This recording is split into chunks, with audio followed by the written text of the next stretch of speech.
Specially আমরা হাসিনা রায় ঘোষণা করার পর যদি আমরা দলগুলোর রিয়াকশন দেখি, দেখব প্রায় সবাই এই পুরো বিষয়টাকে ওয়েলকাম করেছে এবং তারা রায়ে সন্তুষ্ট।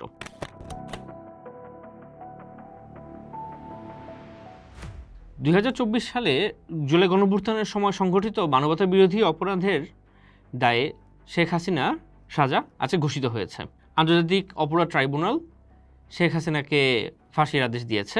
আজকে এই রায় ঘোষণার মধ্য দিয়ে দীর্ঘ 15 মাসের একটি দীর্ঘ বিচার কার্যক্রম সমাপ্তি ঘোষণা হলো এবং এই পুরো বিচার কার্যক্রমটাকেই আন্তর্জাতিক মানদণ্ডে ফেলার জন্য বেশ চেষ্টা করা হয়েছে এবং মোট কথা এই পুরো আন্তর্জাতিকভাবে বেশ স্বীকৃত হয়েছে। এই পুরো বিচার কার্যক্রমের সাথে রোম স্ট্যাচুর মেনে চলা হয়েছে। 54 জন সাক্ষীও ছিলেন এবং সবচেয়ে বড় কথা একজন রাজসাক্ষী ছিলেন। তো এই পুরো বিচার কার্যক্রম যখন চলছিল সেই সময় আমরা দেখতে পেয়েছি বিবিসি এবং আল জাজিরার মতো আন্তর্জাতিক গণমাধ্যম থেকেও শেখ হাসিনার যে নির্দেশনাটি ছিল লিথিয়াম ওয়েপন ব্যবহার করার, আন্দোলনকারীদের হত্যা করার, এই বিষয়টি নিয়ে তারা বিশ্লেষণ করেছে এবং দেখা গিয়েছে যে এটি আসলে তার নিজের বক্তব্যই। এই পুরো বিচার কার্যক্রমের মধ্যে দিয়ে আমরা দেখতে পাচ্ছি যে আওয়ামী ফ্যাসিবাদের যে একটি বিচার সেটার দিকে জাতি এগিয়ে যাচ্ছে। এই বিচার রায়টা ঘোষণা হলো নির্বাচনের মোটমাট 3 মাস আগে এবং বাংলাদেশ এখন সর্বোপরি একটি গণতান্ত্রিক অগ্রযাত্রার দিকে এগিয়ে যাচ্ছে। এরকম একটি সময়ে যে এই বিগত কয়েকদিন ধরে আমরা দেখেছি যে বেশ কিছু ইস্যুতে, স্পেশাল গণভোটের ইস্যুতে রাজনৈতিক দলগুলোর মধ্যে একটা হালকা অনৈক্য দেখা দিয়েছিল এবং আশা করা যায় সামনের দিনগুলোতে সেই অনৈক্যগুলো মিটমাট করে সামনের দিকে এগিয়ে যাবে।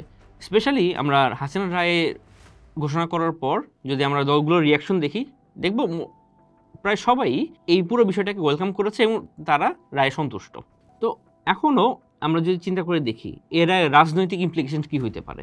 এখনও বাংলাদেশের অনেক আওয়ামী লীগ সমর্থক আছেন যারা মনে করেন যে শেখ হাসিনা একদিন ফিরে আসবেন এবং আপা ফিরে এসে আবার তাদের হারানো গৌরব ফেরত আসবে। গণঅভ্যুত্থানের মধ্যে দিয়ে শেখ হাসিনা নাকচ হয়ে গেছেন। এখন বিচারের মধ্য দিয়ে সামনের দিনগুলোতে শেখ হাসিনার রাজনীতি শেষ হয়ে গিয়েছে। তো এখনও যারা বিশ্বাস করেন আওয়ামী লীগ যে হাসিনার আমলের আওয়ামী লীগ হয়ে ফেরত আসবে, তাদের কি হবে? তাদের একটা বড় অংশের কোনো রিমোর্স নেই, তাদের মধ্যে কোনো অনুশোচনা নেই এবং তারা এখনও বিশ্বাস করেন ভায়োলেন্সে। সজীব অজের জয় রিসেন্টলি তিনি ভায়োলেন্সের আহ্বান জানালেন। তো এই যে পুরো বিষয়টা, এই বিষয়টাকে যদি আমরা সর্ট আউট না করতে পারি তাহলে কিন্তু আমরা হচ্ছে আওয়ামী লীগের যে প্রশ্নটা সেটাকে আমরা কিন্তু ডিল করতে পারবো না।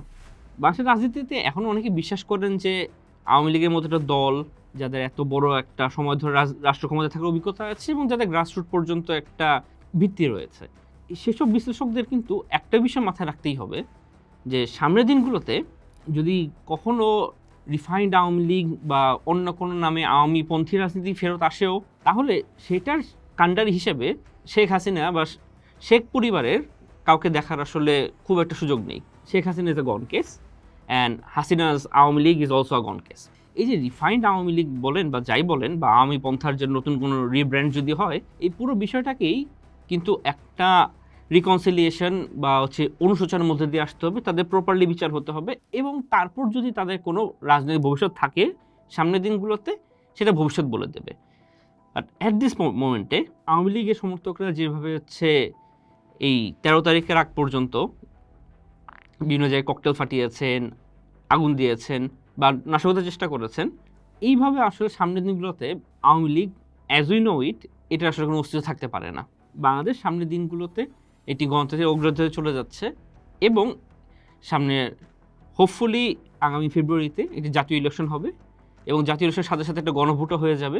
এর মধ্যে দিয়ে বাংলাদেশ সম্পূর্ণভাবে তার যে পুরাতন ফ্যাসিবাদী যে কাঠামো ছিল সেটাকে ছুঁড়ে ফেলে দিয়ে নতুনভাবে সামনে দিয়ে অগ্রযাত্রায় অংশ নিতে পারবে, এই আশাবাদী আমরা সবাই ব্যক্ত করছি। এবং সামনের দিনে বাংলাদেশে যারা মনে করছেন যে তারা এখনও আওয়ামী চেতনা বা আওয়ামী পন্থাকে ধারণ করতে চান, তাদেরই ঠিক করতে হবে যে তারা এই রিকনসিলিয়েশন প্রসেসের মধ্যে যাবেন কিনা এবং তাদের সেই বিচারের সামনে কাঠগড়ায় দাঁড় হতে হবে।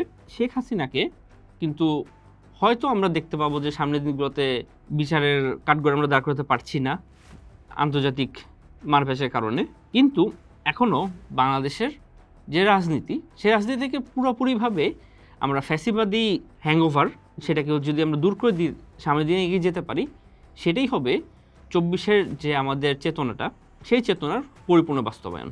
ধন্যবাদ সবাইকে।